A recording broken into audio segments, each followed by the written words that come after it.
Good morning, everyone.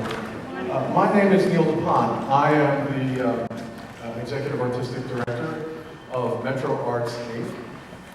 MetroArts Inc. is a small nonprofit that I founded some 18 years ago to deal with issues around arts education, educational reform, and in particular teaching for creative thinking and critical thinking skills. And so we do a lot of different programs. The MetroArts Kids Camp that has a curriculum that's based in creativity training around music, theater, dance, and visual arts. It takes place every year at the Portland Center for the Performing Arts and has for the last 19 years. We see children 7 to 12 years of age at the camp. We do the Young Artists Concerto Concert, where we choose 8 outstanding young musicians every year, and we talk about thinking through musical terms. We've had other programs at Merlin University for young musicians. We do teacher training in terms of integrating the arts into the classroom and how we might connect core curricular subjects with the arts and to the benefit of both, we always hope. So I'm very happy to see all of you here this morning. And without further ado, the first part of our morning session is going to be led by Charles Fadel. Charles Fadel. Thank you, Neil. Good morning. So, critical question: has the caffeine had time to settle? Yes? Everyone's good? Okay. Let me start by asking you to reach into your personal story about why you are here and what motivates you as educators. I'll share with you mine, and you'll just quietly reach out for yours. I was a few years ago in the Dominican Republic,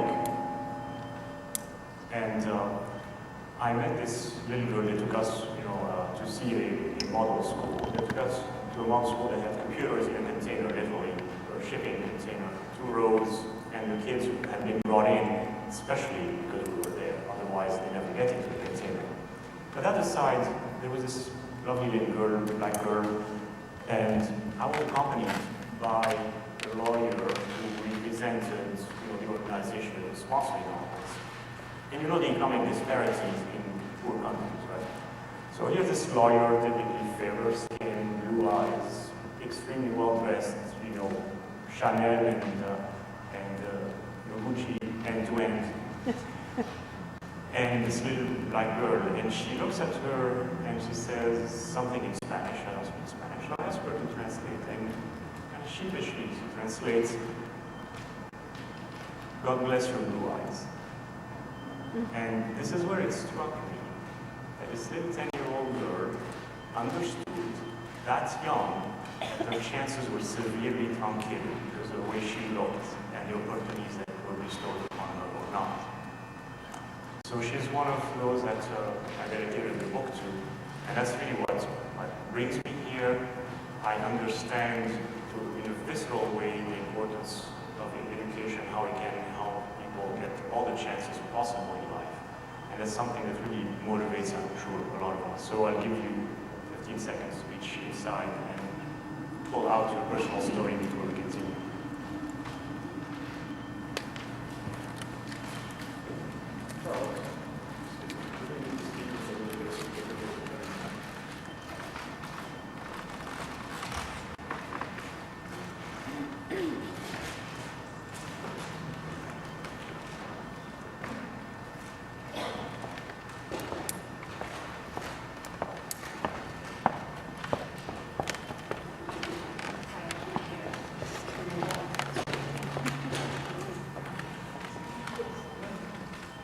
There's the accent problem as well.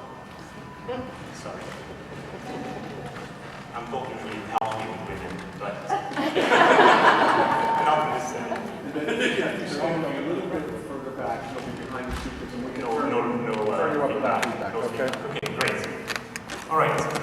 So we're going to start with the serious stuff, actually, how the world situation is changing, and to the extent it's changing, how fast it is changing, and how we are not really fathoming what this is going to imply for all of us. I'll walk you through it all.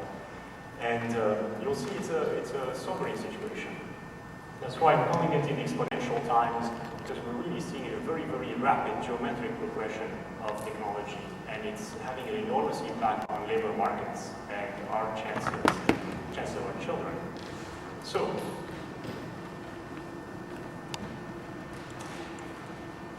to avoid cognitive overload, I have removed as many words as possible from the presentation, knowing full well, however, that a lot of you will want to get a PDF of the presentation. So I had to strike this right balance between enough words and not too many words. Okay, so bear with me if at times we'll see some slides that have more than you can read. I will promise to give you actually time to read and not overdub. So, one of the questions of the book, the first one, I'd love to hear your opinions, shout it out, about what the world will be like 20 years from now. Crowded. What's your guesses? Crowded. Crowded, okay. Fast. Fast. Hot. Hot. Fight over natural resources. Fighting over natural resources, yeah. Interconnected. Interconnected. Slower. Slower. A lot of rich and a lot of poor. Oh, okay. From that standpoint, yeah. Disparities. You mean the few rich and a lot of poor. Yes, other guesses? Don't worry, I probably won't be in front of you 20 years from now to say, oh, you said it. Less options. Less options. Okay. More homogeneous. More homogeneous. Okay. Right. Well, here's my guess. It's the US Army's guess as well. They use this acronym because everything in the military has an acronym, right? And so, VUCA, volatile, uncertain, complex, actually I would have preferred chaotic rather than complex personally, and ambiguous. I think it's hard to disagree seeing how the world is nowadays. We're going to go deeper into that, and so you'll understand to what extent that is. So I'll spend the first part of this morning actually talking about the future of work, the world we live in, the impact of technology, and so on. Then Bernie will be talking about, in essence, I'll be talking about the why we need to rethink education. Bernie will then delve deeper into the what and the how to a significant extent. And as a lot of you are educators or teachers specifically, you will certainly enjoy that a lot. And then in the afternoon, we'll go a deep dive into creativity in STEM. Because of course all of you are interested in the impact of arts. And I'm going to throw a couple of challenges your way, so hang around. So, a key message I'd like to leave you with, because when all is said and done, you'll remember that Bernie was stellar and there was one word Charles said. And that one word is relevance. I would like to imprint this so it becomes, part of your DNA and you transmit it onward. We have to rethink the world in terms of education, in terms of relevance. And that will mean comprehensively rethinking what we teach.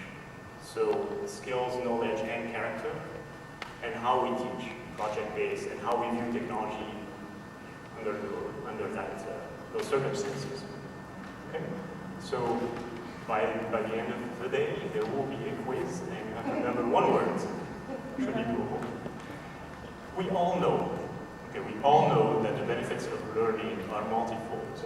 But I want to get away from the dichotomy of, well, it's really to create, good individuals and good citizens, or create employable people. It's both. It's not one or the other.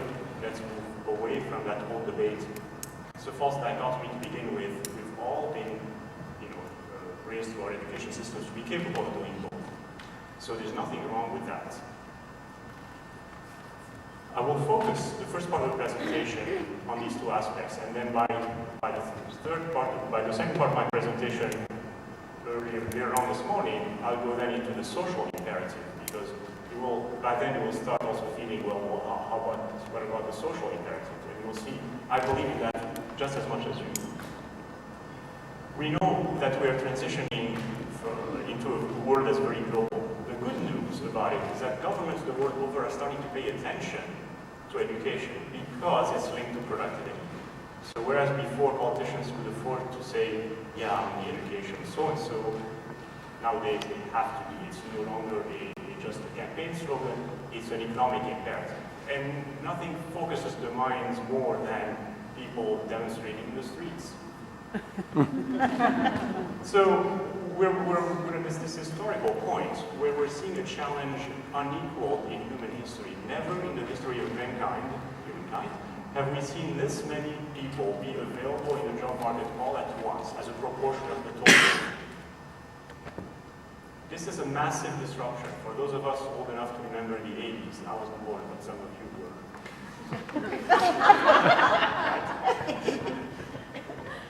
Japan represented a huge challenge to the United States at the time. And so that's when, everyone was starting to worry, oh, the US losing preeminence against Japan. Well, they saturated, and they are where they are. We're seeing the same situation here. The difference is we have an order of magnitude more competition now. And this is not unforeseen. Even 200 years ago, Napoleon was talking about how China would eventually awaken and represent an enormous challenge to the Western world. Well, it has awoken. That's the reality. And it's going to be difficult for the US psyche, quite honestly, because the US has been so used to being at the top of the heap for so long, with competition from Europe that was thrashed by World War I, World War II, really the Soviet Union that shot itself through its own inefficiencies. And so for a while, the US has gotten a decent ride. Japan was the closest to a serious challenge. But here the numbers are against the US. No matter what, we will never be able to graduate more kids than they have kids. It's just mathematics and population densities. That's going to really cause difficulty for the US psyche, used for so long to be best at a lot of things. And that trauma, we're going to be living it as a society, and we'll see how we come out of it. Hopefully we'll be energized by it rather than simply crashed by it. So, do we have the absorptive capacity for this many people? Long term, possibly, and I'm saying possibly only because when you start looking at the resources of the planet, so if everybody wanted to live like North America and Europe, we'd be in trouble. And we only have one planet that would require about 7. So unless we start colonizing Tatooine pretty quickly, we're going to be in trouble. So, and short term, this is going to cause major dislocations, no matter what. And this is something that economists do not pay attention to enough, because they look at steady states and say, well, yeah, there was an industrial revolution, but look, eventually things were fine. Well, eventually, but for those 50 years, did you really want to live in squalid conditions? It's the transition that is painful. So, what are we going to do about the transition? So, turns out, according to analysis by Alan Kleiner, for instance, 25% of US jobs are potentially offshoreable. That's what it is. Potentially, mind you. But we're going to look at what that really means. And with a distinction, offshore, meaning out of the country, rather than simply outsourced, it will still be in the country.